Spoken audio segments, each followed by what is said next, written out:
Is my lights on? Yeah, my pumpkin's not on. No. Let's try that again.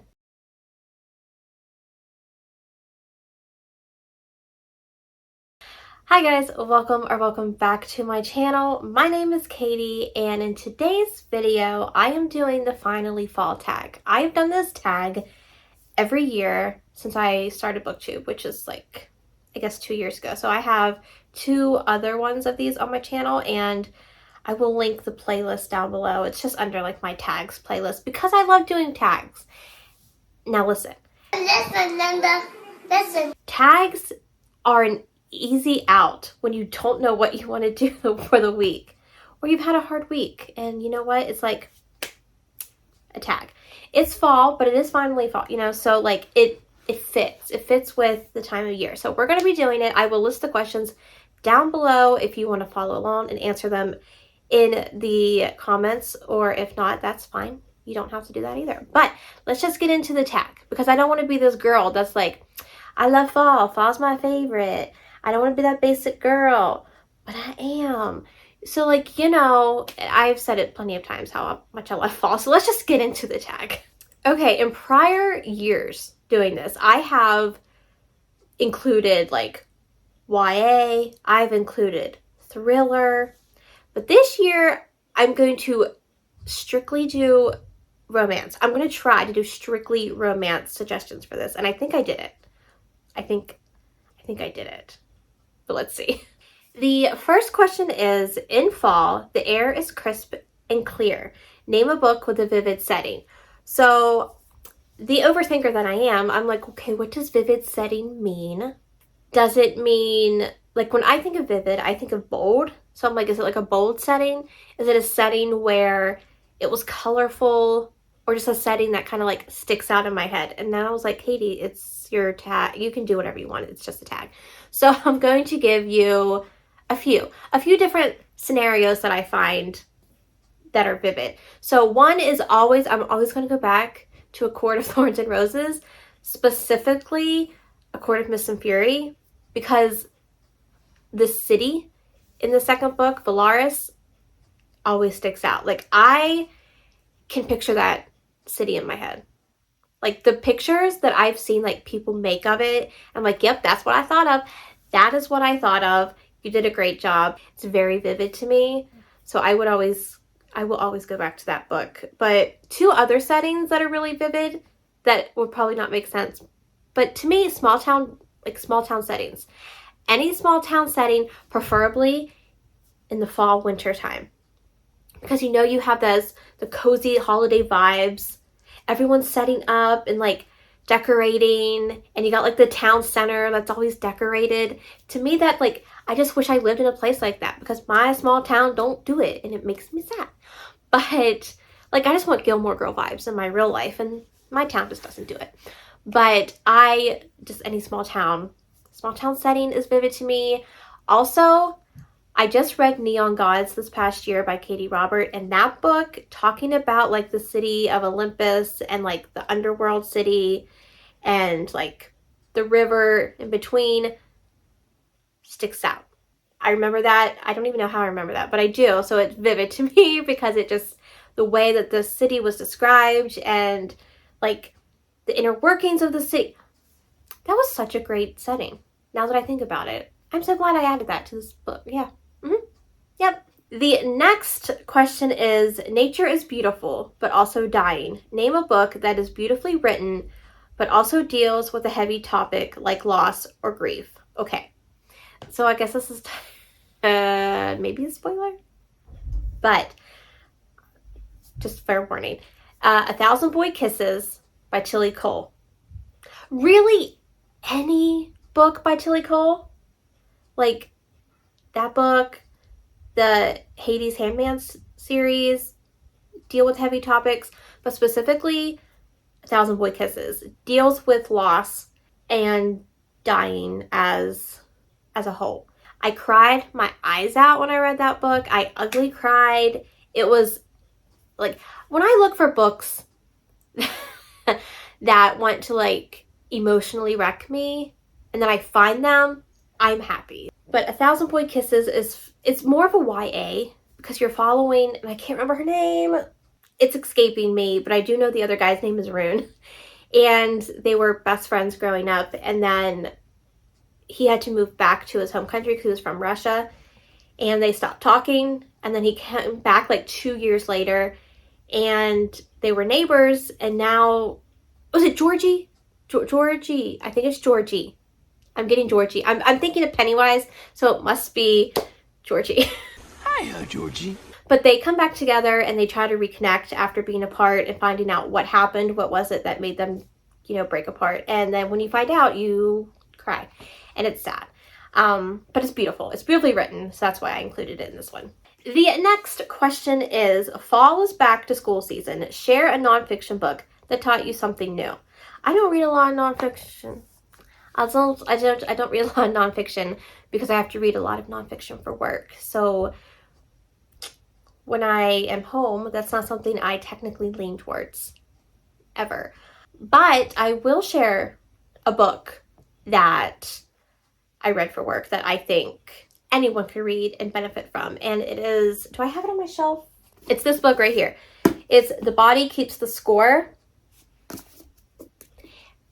Look, this book teaches you so much about how the body processes trauma, how the brain processes trauma, how it affects you. Do yourself a favor, read this book, because it will benefit anybody. Whether you're in therapy or not, just let yourself read this book and open your mind. Because anyone could benefit. It's the brain, mind, and body and the healing of trauma, because, everyone experiences trauma and everyone's trauma is different. Your trauma is not my trauma. My trauma may not be yours, but everyone experiences it. And how do you cope? This just kind of teaches you what it does to the brain, what it does to your mind, your body, and how it all interconnects. And I love it, and it's a great book, so definitely give it a try if you haven't already. The next question is, in order to keep warm, it's good to spend some time with the people we love. Name a fictional family or friend group that you'd like to be a part of. Easy peasy lemon squeezy. I'm going back to ACOTAR. Fix it, Jesus. Specifically, I'm going back to A Court of Thorns and Roses / A Court of Wings and Ruin. Because the found family in that book has me. My Bat Boys, Morn, Amren, even Nesta. I'll even include Nesta. I'm not the biggest Nesta fan, but we'll include her. Elaine. Is her name Elaine? I think it's Elaine, but we don't hear much about her, so I'm always like, is it?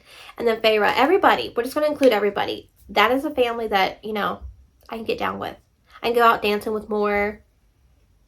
I could oogle the boys. It's a good time. It would be a good time. The next question is, the colorful leaves are piling up on the ground. Show a pile of fall color spines. So I will include a picture for you here, or here, somewhere on the screen. But there is a pile.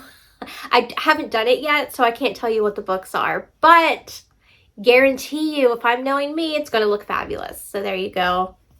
You're welcome. The next one is, fall is the perfect time for some storytelling by the fire. Share a book wherein somebody's telling a story. And this one had me baffled. It had me stumped. I'm like, one, I do know a book, but it's a spoiler, so I cannot do that book. So I'm thinking, what other book have I read where someone's telling a story? And then I was like, oh my gosh, of course. A Love Letter to Whiskey.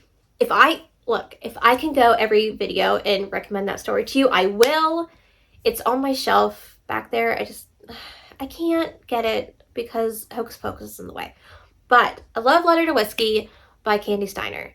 In this book, the main character is writing a book.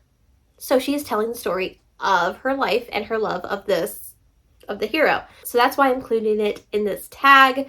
The metaphor of using whiskey as the hero and how she's addicted to him, her withdrawals go, oh my god, it was so good. It was so good. Look, and if a book can give me this reaction,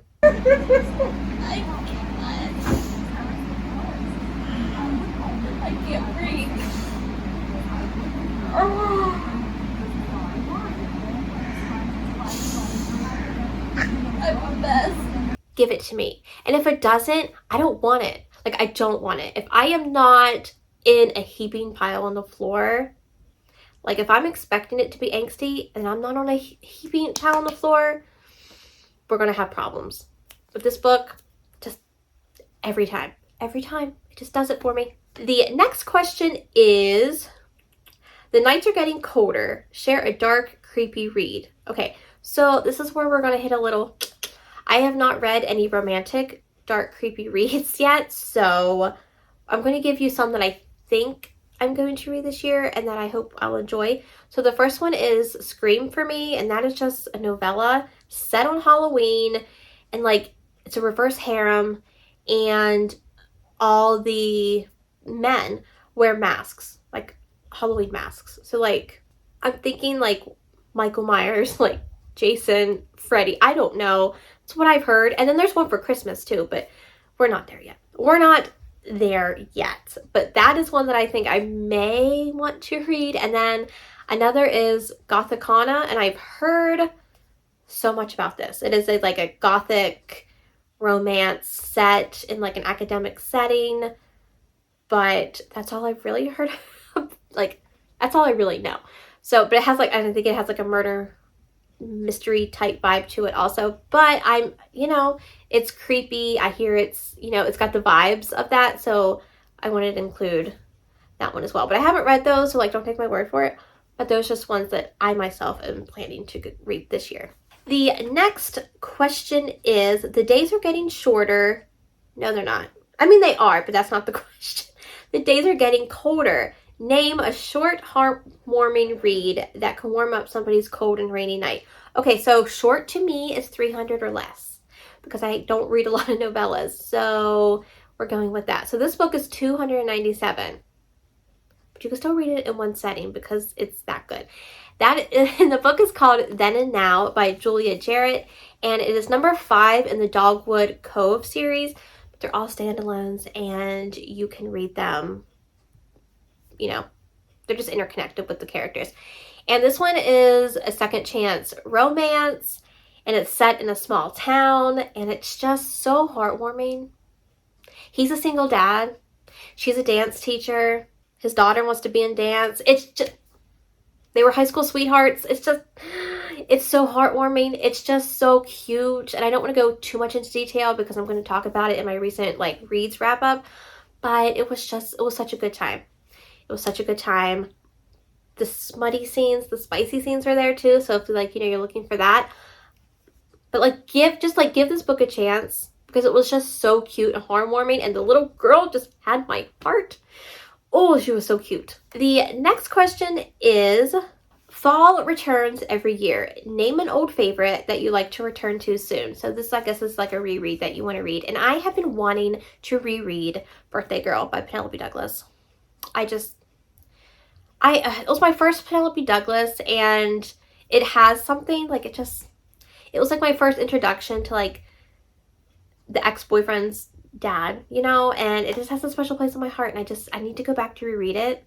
I've read Credence and I've read Corrupt, and but there's something about Birthday Girl.